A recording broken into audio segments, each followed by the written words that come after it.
ನಮಸ್ಕಾರ ಸ್ನೇಹಿತರೆ, ನನ್ನ ಚಾನಲ್ಗೆ ನಿಮ್ಮೆಲ್ಲರಿಗೂ ಸ್ವಾಗತ. ಈ ವಿಡಿಯೋದ ತಮ್ನೇಲ್ ನೋಡಿದ ತಕ್ಷಣ ಗೊತ್ತಾಗಿರುತ್ತೆ. ಫಸ್ಟ್ ಈ ಸೌಂಡ್ನ ಕೇಳಿಸ್ಕೊಂಬಿಡಿ. ನೋಡಿದ್ರಲ್ಲ ಎಷ್ಟು ಕರುಮ್ ಕ್ರಿಸ್ಪಿಯಾಗಿ ಬಂದಿದ್ದಾವೆ ಅಂತೇಳಿ. ಸಬ್ಬಕ್ಕಿ ಹಪ್ಪಳ ಅಥವಾ ಸಾಬುದಾನ ಹಪ್ಪಳ ಯಾವ ರೀತಿ ಮಾಡೋದು ಅಂತ ಈ ವಿಡಿಯೋದಲ್ಲಿ ತೋರಿಸ್ಕೊಡ್ತಾ ಇದ್ದೀನಿ. ಬನ್ನಿ. ಫಸ್ಟ್ ಇಲ್ಲಿ 1 ಕಪ್ ಆಗುವಷ್ಟು ಸಬ್ಬಕ್ಕಿನ ತೊಗೊಂಡಿದ್ದೀನಿ. ಈ ಸಾಬುದಾನನ ನೀಟಾಗಿ ವಾಶ್ ಮಾಡ್ಕೋಬೇಕು. ಒಂದು 2 ಸತಿ ಅಥವಾ 3 ಸತಿ ನೀರಾಗಿ ನೀಟಾಗಿ ತೊಳೆದಿಟ್ಕೊಳ್ಳಿ. ತುಂಬ ಈಸಿ ಮೆಥಡ್ನಲ್ಲಿ ಮಾಡ್ಕೋಬೋದು, ಜಾಸ್ತಿ ಸಮಯ ತೊಗೊಳೋದಿಲ್ಲ. ತೊಳೆದಿಟ್ಟಿರುವಂತಹ ಸಬ್ಬಕ್ಕಿಗೆ ಒಂದು 2 ಗ್ಲಾಸ್ ಆಗುವಷ್ಟು ನೀರನ್ನು ಹಾಕಿ ನೆನೆ ಹಾಕಿಟ್ಕೊಂಡಿದ್ದೀನಿ. ಇದನ್ನು ನೀವು ಇಡೀ ರಾತ್ರಿ ಬಿಡಬೇಕಾಗತ್ತೆ. ಇಡೀ ರಾತ್ರಿ ಬಿಡೋದ್ರಿಂದ ತುಂಬ ಸ್ಮೂತ್ ಆಗುತ್ತೆ, ಮೆತ್ತಗೆ ಬರುತ್ತೆ.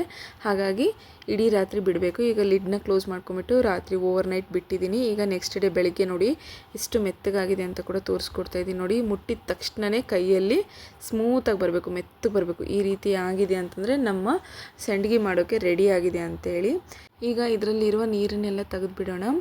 ಇದು ಜಸ್ಟ್ ನಾನು ನೆನೆ ಹಾಕಿಡೋಕ್ಕೋಸ್ಕರ ತೊಗೊಂಡಿರುವಂಥ ನೀರು. ಹಾಗಾಗಿ ಈ ನೀರನ್ನು ಬಸಿದು ಇಟ್ಕೋಬೇಕಾಗತ್ತೆ ಸೈಡಿಗೆ. ನೋಡಿ, ಇವಾಗ ಈ ಒಂದು ಮೆತ್ತಗಾಗಿರುವಂತಹ ಸಾಬುದಾನನ ಸೈಡಿಗೆ ಮಾಡ್ಕೊಂಡು ಬಿಡೋಣ. ನೀರೆಲ್ಲ ತೆಗೆದುಬಿಟ್ಟಿದ್ದೀನಿ. ಸ್ವಲ್ಪ ನೀರಿದ್ದರೂ ಪರವಾಗಿಲ್ಲ, ಕಂಪ್ಲೀಟಾಗಿ ನೀರು ಸ್ಟೇನ್ ಆಗ್ತಾ ಇಲ್ಲ ಅಂದರೆ ಬಿಟ್ಬಿಡಿ, ಸ್ವಲ್ಪ ನೀರಿದ್ರೂ ನಡೆಯುತ್ತೆ. ನೆಕ್ಸ್ಟು ಒಂದು ಪಾತ್ರೆ ತೊಗೊಳ್ಳೋಣ. ಸಬ್ಬಕ್ಕಿಗೆ ನಾನು 1 ಕಪ್ ಆಗುವಷ್ಟು ಸಬ್ಬಕ್ಕಿನ ಹಾಕಿದ್ದೀನಿ ಅಂದರೆ ಅದಕ್ಕೆ ಕರೆಕ್ಟಾಗಿ 3 ಕಪ್ ಆಗುವಷ್ಟು ನೀರನ್ನು ಹಾಕ್ತಾಯಿದ್ದೀನಿ. ಕರೆಕ್ಟಾಗಿ 3 ಕಪ್ ಆಗುವಷ್ಟು ನೀರನ್ನೇ ಹಾಕಬೇಕು, ಜಾಸ್ತಿ ಹೆಚ್ಚು ಕಮ್ಮಿ ಬೇಡ. ನಿಮಗಿನ್ನೂ ಸ್ವಲ್ಪ ತೆಳು ಬೇಕನ್ನೋ ಹಾಗಿದ್ರೆ ಒಂದು 3.5 ಕಪ್ ಆಗುವಷ್ಟು ಹಾಕಿದರೂ ನಡೆಯುತ್ತೆ. ನಾನಿಲ್ಲಿ 3 ಕಪ್ ಆಗುವಷ್ಟು ನೀರನ್ನು ಹಾಕಿಬಿಟ್ಟು ಈಗ ಕಾಯೋದಕ್ಕೆ ಇಟ್ಟಿದ್ದೀನಿ, ಕುದಿ ಬರಬೇಕು.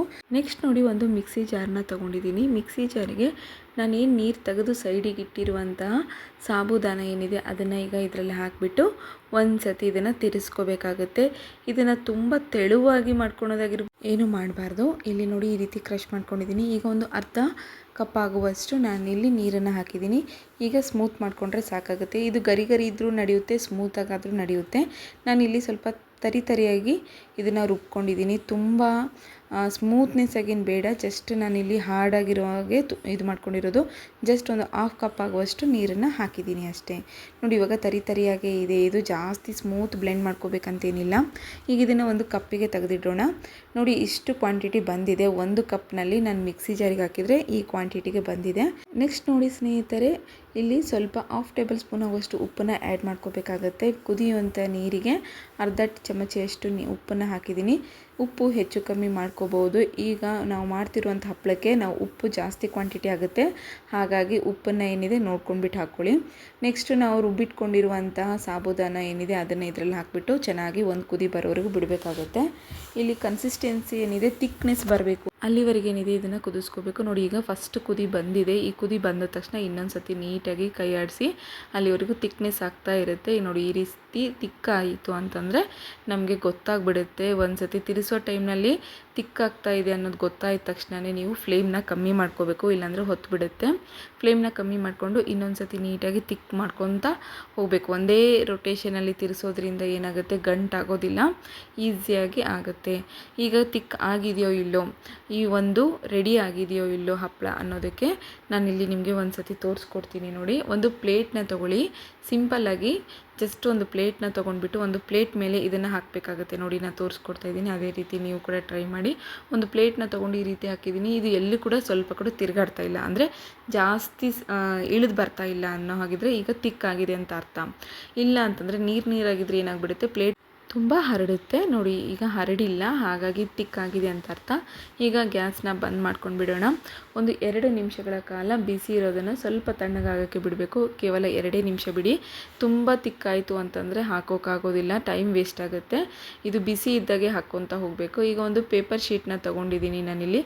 ಹಪ್ಪಳ ಮಾಡುವಂಥ ಶೀಟು ಆನ್ಲೈನ್ನಲ್ಲಿ ಸಿಗುತ್ತೆ, ಅದನ್ನೇ ನಾನು ಕೂಡ ಪರ್ಚೇಸ್ ಮಾಡಿರೋದು. ಇದನ್ನು ನೀವು ಬಟ್ಟೆ ಮೇಲೆ ಅಥವಾ ಕಾಟನ್ ಬಟ್ಟೆ, ಹಾಸಿಗೆ ಅಥವಾ ಲುಂಗಿ ಈ ರೀತಿ ಎದ್ರ ಮೇಲೆ ಹಾಕೋಕ್ಕೂ ಬರೋದಿಲ್ಲ. ಸ್ಪೆಷಲಿ ಈ ಒಂದು ಸಾಬುದಾನ ಹಪ್ಪಳನ ನೀವು ಶೀಟ್ ಮೇಲೆ ಹಾಕಬೇಕಾಗತ್ತೆ. ಶೀಟ್ ಮೇಲೆ ಹಾಕೋದ್ರಿಂದ ತುಂಬ ಸುಲಭವಾಗಿ ಎದ್ದೇಳುತ್ತೆ. ನೀವೇನಾದರೂ ಬಟ್ಟೆ ಮೇಲೆ ಹಾಕೋ ಆಗಿದ್ರೆ ಸ್ವಲ್ಪ ತಣ್ಣೀರು ಬಟ್ಟೆನ ಮಾಡ್ಕೊಂಡ್ಬಿಟ್ಟು ಹಾಕಿ, ಮತ್ತು ತೆಗೆಯಬೇಕಾದ್ರೆ ಕೂಡ ಅಷ್ಟೇ ಬಟ್ಟೆ ಮೇಲ್ಗಡೆ ಸ್ವಲ್ಪ ನೀರನ್ನು ಚಿಮ್ಮಿಡಿಸ್ಬಿಟ್ಟು ತೆಗಿಬೇಕಾಗುತ್ತೆ. ನೋಡಿ, ಇವಾಗ ರೆಡಿ ಆಗಿದೆ. ಈಗ ಒಂದು ಸ್ವಲ್ಪ ಬಿಸಿ ಕಾದಿದೆ, ಅಂದರೆ ಬಿಸಿಲಿಗೆ ಒಂದು 1 ಅವರ್ 2 ಅವರ್ ಇಟ್ಟಾಗ ಈ ರೀತಿ ಆಗಿದೆ. ನೋಡಿ, ಈ ರೀತಿ ಚೇಂಜ್ ಆಗಿದೆ. ಈ ರೀತಿ ಚೇಂಜ್ ಆಗಿದ್ದನ್ನು ನಾವು ಮತ್ತೆ ಬಿಸಿಲಿಗೆ ಇಟ್ಟಾಗ ಕಲರ್ ಚೇಂಜ್ ಆಗುತ್ತೆ. ಈ ಕಲರ್ ಏನಿದೆ ನೋಡಿ ವೈಟ್ ಆಗಿರೋದು ಪೂರ ಟ್ರಾನ್ಸ್ಪರೆಂಟ್ ಆಗಬೇಕು, ಅಲ್ಲಿವರೆಗೂ ಇದು ಬಿಸಿಲಿಗೆ ಬಿಡಬೇಕಾಗತ್ತೆ. ನಾವು ಸ್ವಲ್ಪ ತಿಕ್ಕ ಹಾಕ್ಕೊಳ್ಳಿ ಸ್ನೇಹಿತರೆ. ತಿಕ್ಕ ಹಾಕೋದ್ರಿಂದ ಏನಾಗುತ್ತೆ, ನಾವು ಬಿಸಿಲಿಗೆ ಇಟ್ಟಂಗೆಲ್ಲ ಅದು ತುಂಬ ಅಂದರೆ ತುಂಬ ತೆಳುವಾಗುತ್ತೆ. ನಿಮಗೆ ತುಂಬ ತೆಳು ಬೇಕು ಅನ್ನೋ ಹಾಗಿದ್ರೆ, ತುಂಬ ಅಂದರೆ ತುಂಬ ಕ್ರಿಸ್ಪಿಯಾಗಿ ಬೇಕು ಅನ್ನೋ ಹಾಗಿದ್ರೆ ನೀವು ಇನ್ನೂ ಸ್ವಲ್ಪ ಜಾಸ್ತಿ ತೆಳು ಮಾಡ್ಕೋಬೋದು. ನಾನು ಇಲ್ಲಿ ಸ್ವಲ್ಪ ತಿಕ್ಕನ್ನು ಮಾಡ್ಕೊಂಡಿದ್ದೀನಿ ದಪ್ಪ ಇರಲಿ ಅಂಥೇಳಿ. ಇಲ್ಲ ಅಂತಂದರೆ ಏನಾಗುತ್ತೆ, ಇದು ತುಂಬ ದಿನಗಳ ಕಾಲ ಬರೋದಿಲ್ಲ, ಮುಟ್ಟಿದ ತಕ್ಷಣವೇ ಮುರಿದೋಗ್ಬಿಡುತ್ತೆ. ನೋಡಿ ಎಷ್ಟು ಟ್ರಾನ್ಸ್ಪರೆಂಟ್ ಆಗಿದೆ. ಈ ರೀತಿ ಆದಾಗ ಎಣ್ಣೆಯಲ್ಲಿ ಬಿಸಿ ಮಾಡ್ಕೊಳ್ಳೋಣಂತೆ. ನೋಡಿ ಇವಾಗ ಒಂದು ಮಾಡಿ ತೋರಿಸ್ತಾ ಇದ್ದೀನಿ, ಎಷ್ಟು ಅಗಲವಾಗಿ ಎಷ್ಟು ಚೆನ್ನಾಗಿ ಹರಡಿತಾ ಇದೆ ಅಂಥೇಳಿ. ನೋಡಿದ್ರಲ್ಲ ಸ್ನೇಹಿತರೆ, ಎಷ್ಟು ಸುಲಭವಾಗಿ ಸಾಬುದಾನ ಹಪ್ಪಳನ ಮಾಡ್ಕೋಬೋದು ಅಂತ ನಾನು ನಿಮಗೆ ಈ ವಿಡಿಯೋದಲ್ಲಿ ತಿಳಿಸ್ಕೊಟ್ಟಿದ್ದೀನಿ. ಇನ್ನೊಂದು ಹಾಕಿ ತೋರಿಸ್ತೀನಿ. ಟ್ರಾನ್ಸ್ಪರೆಂಟಾಗಿ ಇದ್ದಾಗ ಮಾತ್ರ ಈ ರೀತಿ ಚೆನ್ನಾಗಿ ಅಗಲವಾಗಿ ಹರಡೋದು. ಹಸಿ ಬಿಸಿ ಇತ್ತು ಅಂದರೆ ಎಣ್ಣೆ ಜಾಸ್ತಿ ತೊಗೊಳುತ್ತೆ. ಇದನ್ನು ನೀವು 2 ದಿನಗಳ ಕಾಲ ಬಿಸಿಲಿನಲ್ಲಿ ಇಡಬೇಕು, ಅಲ್ಲಿವರೆಗೂ ಇದು ಕ್ರಿಸ್ಪಿ ಆಗುತ್ತೆ.